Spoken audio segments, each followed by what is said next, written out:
Hey guys.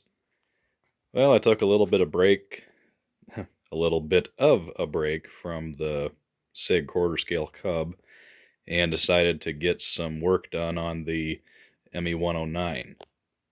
Oop, excuse me. When I got it, it was in flyable condition, just needed some work. Um, and when I say it needed some work, I mean the paint on the fuselage needed quite a bit of work. One of the main things was, you can still see some signs of it here, where this detail piece up here, um, this it was flipped over upside down with gas still in the tank, and gas had come out of the vent line, came up around, and just absolutely ate the paint off the front of the airplane, which now obviously you can't tell ever happened because all of this area here has been repainted, or at least for the most part it's been touched up. Um, it turned out quite well. Um, the guy that originally built it, Rich Eggleston, has used these colors on several other German airplanes. So I was able to get the gray color, the multiple different gray colors from him. So the nose and everything blended good, but this green color here, he didn't have it. And it wasn't very easy to match the paint, since because of the current situation we're in, it would be highly inappropriate to, carry this thing into the hardware store and say, here, let's match some paint. So I ended up just taking a picture of it with my phone and taking the little color swatches and going, yeah, close enough. So I found a green that I thought was pretty close, and it turned out to be pretty bright. Um, Probably kind of hard to see it on the phone, but you can kind of see right here, where it's a little bit brighter. Um, the reason I got this to match as well as I did is because this whole airplane is weathered. You look at it close, you can see the blackness in there. So even after I painted it and got it looking pretty, I re-weathered it so it would match the rest of the airplane, and that also allowed me to darken that green and get it to kind of blend. So it turned out pretty well. Other than repainting the nose, the elevators are fabric covered, and the paint had flaked off in several spots, so I repainted all that. Um, like I said, the gray was fine. I was able to spray the gray and then using an airbrush with some really thin black paint, weather it. Um, but once again, with the green, especially down here under fluorescent light, you can tell it's a different color. This side I got the blend, well, because of the shadows down here, it's hard to tell, but this side I got the blend pretty good. But this side here, when I overlapped it onto the stab a little bit, it really, really showed up how different the color was. Even after I weathered it and re-cleared it, it still was very noticeable.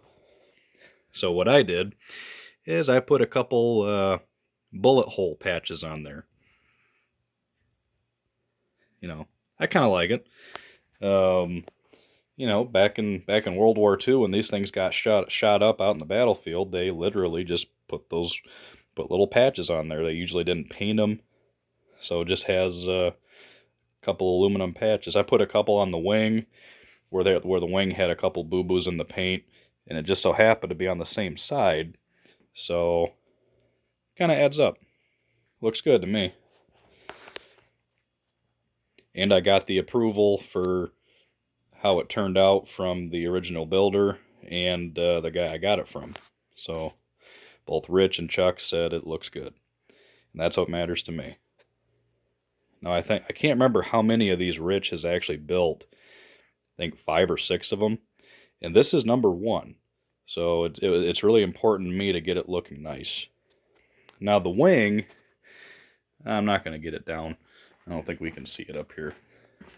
Um, the plane was crashed. Yeah, I really can't. Yeah, we're not going to get that down. But anyways, it was cartwheeled. It had some other hanger rash on it. Um, so I didn't do a whole lot of repairs to the wing because it really doesn't look too bad. So overall, for being a plane that's almost 20 years old, it still looks really good. So just thought I'd give you a quick update on this. I think all I need now is I'm going to replace some of the servos. It's got pretty old high-tech servos in it. And because it does just have one servo driving the elevator, I'm going to put a nice digital on that. I mean, I've landed airplanes with every possible flight control malfunction possible, but landing a plane without ailerons, rudder, or throttle is a lot easier than landing a plane without an elevator. So I figured I'd rather have the I'd rather have the elevator be something really nice. So, what do you think? I think it looks good. Once again, the lighting down here is absolutely terrible, but for an old plane, doesn't look too bad. So, just a quick update on that.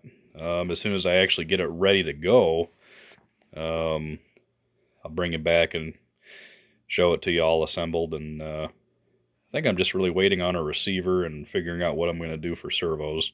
I'm in no big hurry because, you know, even though we're still allowed, at least in Michigan, we're still allowed to go fly as long as flying fields aren't part of state parks, because all the parks are shut down.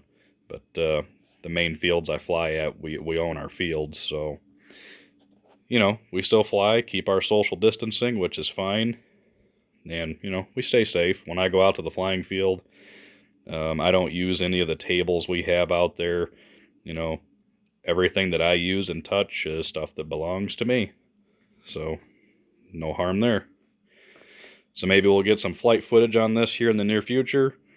If not, I'm sure we'll be doing some more flying this summer. So stay tuned. Later.